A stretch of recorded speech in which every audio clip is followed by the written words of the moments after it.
ನಮಸ್ಕಾರ ಫ್ರೆಂಡ್ಸ್, ನಾನಿವತ್ತು ಅಲಸಂಡೆ ಪಲ್ಯ ಮಾಡಿ ತೋರಿಸ್ತಾ ಇದ್ದೇನೆ.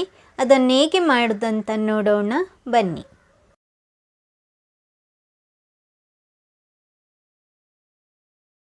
ಸ್ವಲ್ಪ ಎಣ್ಣೆ ಹಾಕ್ಕೊಳ್ತಾ ಇದ್ದೇನೆ. ಬ್ಯಾಡಗಿ ಮೆಣಸು 3, ಗುಂಡು ಮೆಣಸು 7 ಹಾಕ್ಕೊಂಡಿದ್ದೇನೆ. 1 ಟೇಬಲ್ ಸ್ಪೂನ್ನಷ್ಟು ಧನಿಯಾ, ಅರ್ಧ ಟೀ ಸ್ಪೂನ್ ಜೀರಿಗೆ, 1 ಈರುಳ್ಳಿ ಹಾಕ್ಕೊಂಡು ಸ್ವಲ್ಪ ಹೊತ್ತು ಹುರ್ಕೊಳ್ಬೇಕು.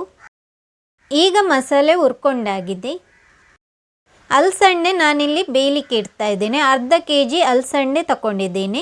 1 ಟೊಮೆಟೊ, 1 ಈರುಳ್ಳಿ ಹಾಕ್ಕೊಂಡು ನೀರು ಬೇಯಲಿಕ್ಕೆ ಎಷ್ಟು ಬೇಕಂತ ನೋಡಿಕೊಂಡು ಹಾಕ್ಕೊಂಡ್ರೆ ಆಯಿತು.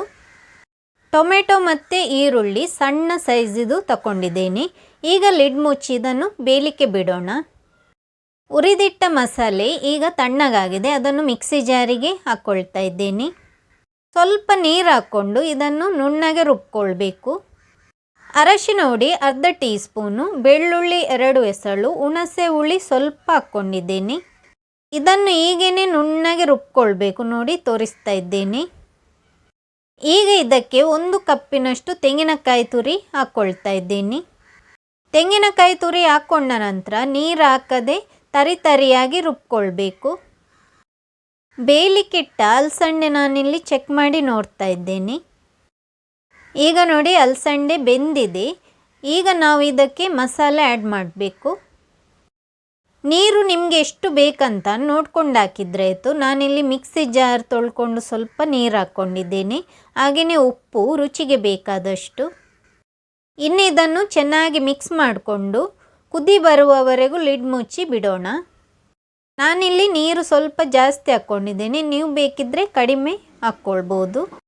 ಅಲಸಂಡೆ ಪಲ್ಯ ಈಗ ಕುದಿ ಬಂದಿದೆ. ಈಗ ಇದಕ್ಕೆ ಒಗ್ಗರಣೆ ಹಾಕೋಣ.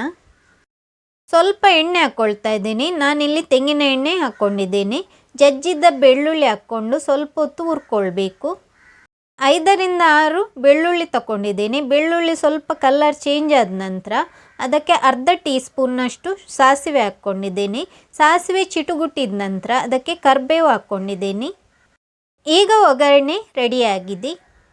ಅಲಸಂಡೆ ಪಲ್ಯಕ್ಕೆ ಹಾಕ್ಕೊಂಡು ಚೆನ್ನಾಗಿ ಮಿಕ್ಸ್ ಮಾಡಿಕೊಳ್ಬೇಕು. ನಾನಿಲ್ಲಿ ಸ್ವಲ್ಪ ನೀರು ಜಾಸ್ತಿ ಹಾಕ್ಕೊಂಡಿದ್ದೇನೆ. ನಿಮಗೆ ಗಟ್ಟಿ ಬೇಕಿದ್ದರೆ ಗಟ್ಟಿ ಮಾಡ್ಕೊಳ್ಬೋದು.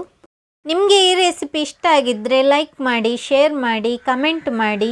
ನನ್ನ ಚಾನಲನ್ನು ಸಬ್ಸ್ಕ್ರೈಬ್ ಮಾಡದವರು ಸಬ್ಸ್ಕ್ರೈಬ್ ಮಾಡಲು ಮರೆಯದಿರಿ. Thank you.